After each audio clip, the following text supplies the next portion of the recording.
My late wife left a letter, opened 5 years after my death. Yesterday was exactly 5 years. With trembling hands, I took the envelope. Inside was a note. My death was not an accident. There's a workshop room under the house. When I went down. Good day, dear listeners. It's Harry again. I'm glad you're here with me. Please like this video and listen to my story till the end, and let me know which city you're listening from. That way I can see how far my story has traveled. My name is Harold Harry Pierce, and I'm 67 years old. I live in the same brick ranch house on Maple Ridge Drive, where my late wife Carol and I spent 23 good years together. It's a solid house in a quiet neighborhood in central Ohio, the kind of place where people still wave from their driveways and your neighbor brings over his snowblower when yours breaks down. I was happy there, truly happy, the way you can only be when you don't yet know what secrets are hiding right beneath your feet. Let me back up a bit. Carol Pierce died on a Thursday in February, 5 years ago. The death certificate said heart failure. She was 64, had been managing diabetes for years, and her cardiologist had been monitoring some irregular rhythms. Everyone said it made sense, that the stress of retirement and some family issues had taken their toll. Her son Derek Stanford, Carol's boy from her first marriage, flew in from Denver, gave a heartfelt speech at the funeral about what a wonderful mother she'd been, and then spent 2 days going through the filing cabinets in our home office. I was too grief-stricken to think much of it at the time. Grief makes you blind to things that should be obvious. What I remember most about those first weeks was the quiet. Carol had been the voice of our home, always humming while she cooked, always talking through the day's events while I worked on projects in the garage. She'd laugh at my terrible jokes and remind me to take my blood pressure medication. When she was gone, the house felt like a machine with its power cut. I wandered through the rooms like I was visiting someone else's life. The first red flag came about 4 months after the funeral, though I didn't see it that way at the time. Derek called to say he and his wife Brenda were coming for a visit. Nothing strange there. Carol would have wanted us to stay in touch. But when they arrived, Brenda walked straight to the basement workshop door and tried the handle. It was locked, like always. Carol and I had kept my tools and our important documents down there, and I'd never given anyone else access. When the handle didn't turn, Brenda smiled and said, "Oh, wrong door, looking for the bathroom." But I caught the way Derek's eyes followed her movement, like they'd talked about it beforehand. Over the next year, there were other things that bothered me. Derek asking twice whether Carol had ever mentioned updating her will. Brenda commenting on how much the house must be worth in today's market. A phone conversation I overheard when Derek stepped outside to take a call, speaking in low, urgent tones about the old man and timeline. When I came out to offer him coffee, he switched to talking about football scores. I'm 67, not stupid, and not naive. I spent 30 years managing construction projects, which means I know when someone's working an angle. But I also had no proof of anything beyond a gut feeling that kept getting stronger each month. Then there was the envelope. Carol had given it to me 3 weeks before she died. We'd been sitting in the living room after dinner, watching the evening news when she pressed it into my hands. "Harry," she said, "put this somewhere safe in your workshop and don't open it for 5 years. Promise me." I'd asked if something was wrong, but she'd just kissed my forehead and said she wanted to be sure I'd be taken care of if anything happened to her. I'd locked it in my tool cabinet and kept my word. 5 years to the day, I sat at the kitchen table with my morning coffee and that envelope. My hands were steadier than I'd expected, maybe because some part of me had been waiting for this moment. Inside was a single index card in Carol's precise nurse's handwriting. My death was not an accident. Check the workshop basement. Hidden panel behind the water heater. I documented everything. Trust the evidence, not the grief. I love you. See, I read those words 3 times, then I just sat there, listening to the house settle around me. The tick of the wall clock, the hum of the refrigerator, the ordinary sounds of an ordinary morning that had just become anything but ordinary. I went to the basement. The workshop was exactly as I'd left it. Workbench along the north wall, tool cabinets organized the way Carol always teased me about, everything in its place. Behind the water heater, where I'd never had reason to look carefully, I found what she'd hidden. A panel that looked like part of the wall, but moved when I pressed it. Behind it was a small space containing a fireproof document box. My hands were shaking when I opened that box. Inside was a 14-page letter in Carol's handwriting, 3 USB drives, and a stack of printed emails and text messages. The letter told me everything I'd suspected and worse. Derek had been pressuring her for over a year to sell the house and simplify her estate. When she'd refused, he'd gotten more aggressive. He'd brought in his wife Brenda to add pressure. He'd suggested Carol was becoming forgetful, that she couldn't manage a big house alone, that she was being unfair to him by tying up his inheritance in property. The emails showed Derek coordinating with a real estate agent about the inevitable sale months before Carol's death. The text messages between Derek and Brenda discussed strategies for dealing with the old man, meaning me, and getting me to agree to sell after Carol was gone. But the worst part was the medical records Carol had copied. Her doctor had noted increased stress and family pressure during her final months, contributing to her cardiac episodes. There were appointments where Carol had mentioned Derek's visits, leaving her agitated and worried about the future.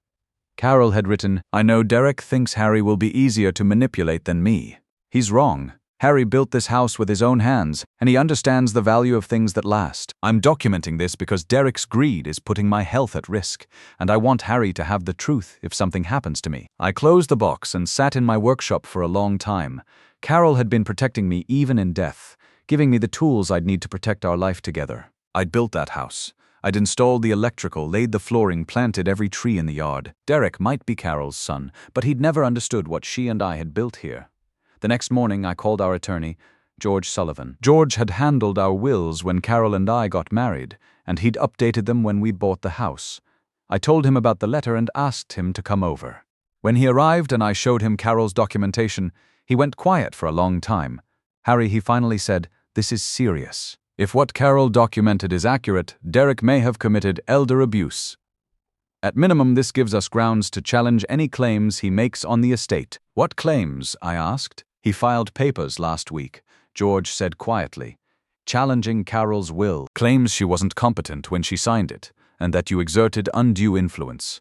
So Derek was already making his move, but Carol had been 3 steps ahead of him. Over the next month, I did what I'd learned to do in 30 years of construction work. I planned carefully and documented everything. I had the USB drives analyzed by a computer specialist George recommended. The guy was amazed at how thorough Carol had been. She'd exported text messages, saved email threads, even recorded phone conversations where legal in Ohio. I gathered witness statements from neighbors who'd observed Derek's increasingly aggressive visits. Mrs. Patterson from next door remembered Derek raising his voice at Carol in the driveway. Bill Thompson from across the street had seen Derek and Brenda measuring our front yard with a tape measure, which struck him as odd since they didn't live here. I obtained Carol's complete medical records, which backed up her claims about stress-related health decline. Her cardiologist, Dr. Martinez, was willing to provide a statement about the correlation between family stress and cardiac episodes in elderly patients. My old Navy buddy Ted drove down from Columbus to help me organize everything. We spread it all out on the dining room table like we were planning a mission. "Harry," he said, "your wife was one smart lady. She built you an airtight case. Derek called me twice during this period. The first time, he was friendly, asking how I was doing and whether I'd given any thought to simplifying things by selling the house. It's a lot of work for one person," he said, "and the market's really good right now." The second call was different. His tone was harder, more demanding. He'd heard I'd been stirring things up and suggested I was confused about my legal position. He reminded me that as Carol's biological son, he had rights that I, as just the second husband, didn't have. "Derek," I said, "I've been married to your mother for 23 years.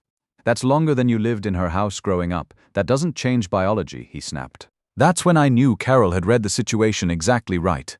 Derek saw me as an obstacle to be managed, not as family to be respected. 3 days later, Derek and Brenda showed up at my door without calling first. I hadn't invited them. Brenda had a casserole dish in her hands, playing the concerned family member.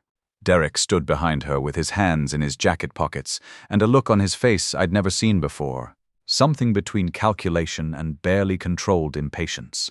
I opened the door but didn't invite them in. "We heard you've been talking to lawyers," Derek said. "No pleasantries this time. People are saying you're making wild accusations about Mom's death." "I'm not making accusations," I said. "I'm asking questions, Harry." He lowered his voice, though there was nobody around for half a mile. "I don't know what you think you found, but you're making a serious mistake. You're an old man living alone in a house that's too big for you. You don't need this kind of trouble. And if you keep pulling at this thread, you're going to hurt people who don't deserve it, including yourself. Is that a threat?" I looked at him for a long moment. "Because it sounds like a threat." He pulled back slightly. Brenda put her hand on his arm. "Of course not," she said. using that smile people put on at church. "We're just worried about you. You're alone out here, and you're clearly upset about something. We want to help." "Then you can help by leaving," I said. "Have a good day." I closed the door, the solid wooden door with the deadbolt, which I turned. I stood in the hallway for a moment and let my heart slow down. Then I called George and told him exactly what had just happened, word for word. He told me to write it down immediately and email it to him within the hour. I did exactly that, typed up every word they'd said, time-stamped it, and sent it off. George called me back an hour later. "That's witness intimidation, Harry. They just made our case stronger." That night I didn't sleep great, but not because I was scared. More like the situation had become real in a way that Carol's letter and the hidden documents hadn't quite managed yet. I needed time to process it all. I gave myself 4 days, told George I needed time before any further meetings, and he said that was completely reasonable. I stayed home, worked in the garden, called my old Navy buddy Ted again, and this time I told him the whole story. Ted had seen enough in his 20 years as a machinist to know when something smelled fishy. "You need backup," he said. "Not muscle, but people who can vouch for your character if this goes to court." On the third day, the offer came. Not from Derek directly. That would have been too obvious. It came through a real estate agent named Craig Mitchell, who called my landline and introduced himself with the smooth talk of someone who'd been very carefully briefed. He represented a development group that had identified several properties in the county with commercial potential. They were prepared to make a very fair offer for my house. Preemptive, off-market, no public listing necessary. He named a number, $380,000. "That's below market value," I said. There was a small pause. "You've had it appraised recently." "Goodbye, Mr. Mitchell," I said. "Have your client call George Sullivan directly if they want to make a real offer." I hung up and just sat there with my hand still on the receiver. The number had been meant to seem large, like a way out of all this mess. Take the money, let it go, be done with it. What they hadn't calculated was that the money wasn't the point anymore. It had never been the point. The point was Carol's handwriting on that index card. The point was 23 years of building a life together. The point was my death was not an accident and everything those 6 words meant. I called George and reported the offer. "Craig Mitchell," he said, and I could hear him writing it down. "That connects him to a developer named Patterson Holdings. They've been buying up properties in this area for strip malls. They think they're being clever," I said. "They're not," George said. "They're desperate." Word started getting around the neighborhood. Not because I was spreading it, but because people notice when lawyers and real estate agents start sniffing around. Mrs. Patterson knocked on my door that evening with a pot roast and some pointed questions. "Harry, people are saying Derek's trying to contest Carol's will. That true?" I'd known Mary Patterson for 15 years. She and her husband Jim had helped us move furniture when we first bought the place. They'd been at Carol's funeral, brought casseroles for weeks afterward. "It's true," I said. "He thinks Carol wasn't in her right mind when she signed it." Mary's face went red. "That's bull. I talked to Carol 2 weeks before she passed. Sharp as a tack, worried sick about Derek's behavior, but sharp as a tack." "Would you be willing to put that in writing?" I asked. Absolutely. By the end of the week, I had statements from 6 neighbors. All of them said the same thing. Carol had been mentally alert right up until her death. Several had noticed Derek's visits becoming more frequent and more heated in her final months. Jim Patterson, who's retired from the sheriff's department, was particularly helpful. He remembered Derek driving by the house multiple times even when he wasn't visiting, like he was checking up on things. Surveillance behavior, Jim called it. Seen it before in domestic situations. The legal proceedings started in earnest 2 weeks later. Derek had hired a lawyer from Columbus, a sharp-dressed guy named Williams who specialized in estate challenges. George had warned me Williams was good at what he did, which was making families fight over money. The first hearing was just procedural stuff, but I got to see Derek's strategy. Williams painted me as the manipulative second husband who'd isolated Carol from her family and convinced her to change her will. He suggested Carol had been suffering from early dementia, though he had no medical evidence for that claim. George countered with Carol's medical records, which showed no signs of cognitive decline. Dr. Martinez testified that Carol had been mentally sharp during all their appointments, concerned about family stress, but fully competent. Then George presented the documentation from Carol's hidden box. The emails Derek had sent to real estate agents. The text messages between Derek and Brenda discussing manipulation tactics. The recorded phone conversations where Derek had pressured Carol about selling the house. Williams objected to the recordings, claimed they'd been obtained illegally, but George had done his homework. Ohio is a one-party consent state, meaning Carol had every right to record conversations she was part of. The judge listened to one of the recordings in chambers. Derek's voice coming through clear as day. "Mom, you're being selfish. Harry's not even blood family. This house should come to me and you know it." Carol's voice, tired but firm. "Derek, this is my home. Harry and I built this life together. I'm not selling." Derek's voice, getting angry. "You're not thinking clearly. Maybe we need to get you evaluated by someone who can make these decisions for you." When the judge came back out, his expression had changed. Williams must have seen it too, because he started shifting papers around like he was already planning his next move. "Mr. Stanford," the judge said to Derek, "I'm curious about something. When did you first contact Craig Mitchell about potentially selling your mother's property?" Derek looked at his lawyer. Williams whispered something to him. "I don't recall exactly," Derek said. George stood up. "Your Honor, phone records show Mr. Stanford contacted Mitchell's office 8 months before Mrs. Pierce's death." The courtroom went dead silent. Derek's face went through several colors, none of them good. Williams looked like he wanted to crawl under the table. 8 months before, the judge repeated slowly. "While your mother was still alive and had expressed no intention of selling." Derek opened his mouth, closed it, tried again. "I was just exploring options. In case she ever changed her mind." "Based on what?" the judge asked. "Your testimony states you believed she was becoming incompetent, yet you were making plans to profit from property you didn't own, from a woman you claim couldn't make sound decisions." Williams tried to object, but the judge held up his hand. "I've heard enough. This challenge is dismissed. Furthermore, I'm referring this matter to the district attorney for possible elder abuse charges." Derek shot up from his chair. "This is ridiculous. She was my mother." "Sit down, Mr. Stanford," the judge said quietly. "You've said quite enough." The gavel came down and it was over. Not just the hearing, but Derek's whole scheme. George gathered his papers while Williams hustled Derek out the back door before he could say anything else stupid. Outside the courthouse, George shook my hand. "Carol would be proud," he said. "She knew," I replied. "She knew exactly what kind of man she married and what kind of son she'd raised." The criminal charges took another 6 months to work through. Derek was ultimately convicted of elder financial abuse and sentenced to 2 years probation plus restitution for the legal costs he'd put me through. His real estate license was suspended. His marriage to Brenda didn't survive the scandal. I sold the house a year later, but not because anyone pressured me into it. Carol and I had always talked about downsizing eventually, maybe getting a place near the lake where we used to fish. I found a nice little cottage about 20 minutes from our old neighborhood, close enough to stay connected but small enough that I wasn't rattling around in empty rooms. The sale price was $465,000, fair market value, negotiated properly through a realtor I chose. I used part of the proceeds to buy the cottage outright. The rest went to establishing the Carol Pierce Memorial Fund at the local VFW post, supporting programs for veterans dealing with family issues and elder care concerns. Derek moved back to Denver permanently. We don't communicate. I heard through mutual friends that he eventually got his real estate license back and is doing okay professionally. I hope he learned something from all this, but that's between him and his conscience. The cottage came with a detached garage that I converted into a workshop. All my tools made the move, along with Carol's fireproof document box. I keep it on a shelf where I can see it while I work, not because I need the evidence anymore, but because it reminds me of something important. Carol used to say, "The truth is like a good foundation, Harry. You pour it right the first time and it'll hold up whatever you build on top of it." She built a foundation of truth that held up under pressure and protected what we'd built together. I've got new neighbors now. The Johnsons on one side, the Garcias on the other. Good people who bring over soup when you're under the weather and borrow tools without you having to wonder if you'll get them back.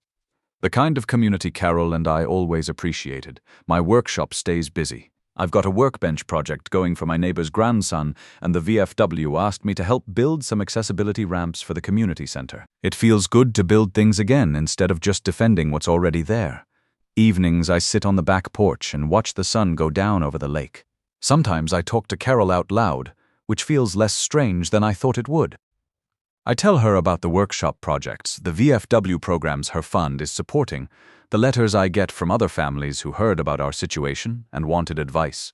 Because that's what came out of all this, beyond the legal victory. People started reaching out, sharing their own stories about family members who'd tried to manipulate elderly relatives. Turns out what Derek did wasn't all that unusual.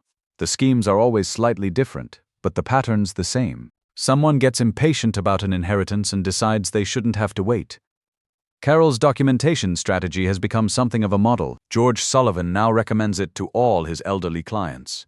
Keep records, document concerning behavior. Don't assume family members always have your best interests at heart just because they're family. The truth doesn't rot, just like Carol said. You give it room to breathe, protect it properly, and it'll be there when you need it most. What would you have done with that letter? If this story touched something in you, share it with someone who might need to hear it. Could be a friend dealing with difficult family dynamics, or someone caring for aging parents, or just anyone who believes that documentation and patience can triumph over manipulation and greed. The people who try to convince you that you're too old, too confused, or too powerless to stand up for yourself are usually the ones counting on your silence. Don't give them that satisfaction. Build your foundation of truth. Pour it right the first time, and trust that it'll hold up whatever storms come your way. Sometimes the best way to honor the people we've lost is to refuse to let their truth be buried with them. Carol left me more than evidence in that fireproof box. She left me the knowledge that love means protecting someone even after you're gone, and that the truth, properly prepared and patiently revealed, is stronger than any lie built on family obligation and false urgency. Thank you for listening to my story. Take care of yourselves out there.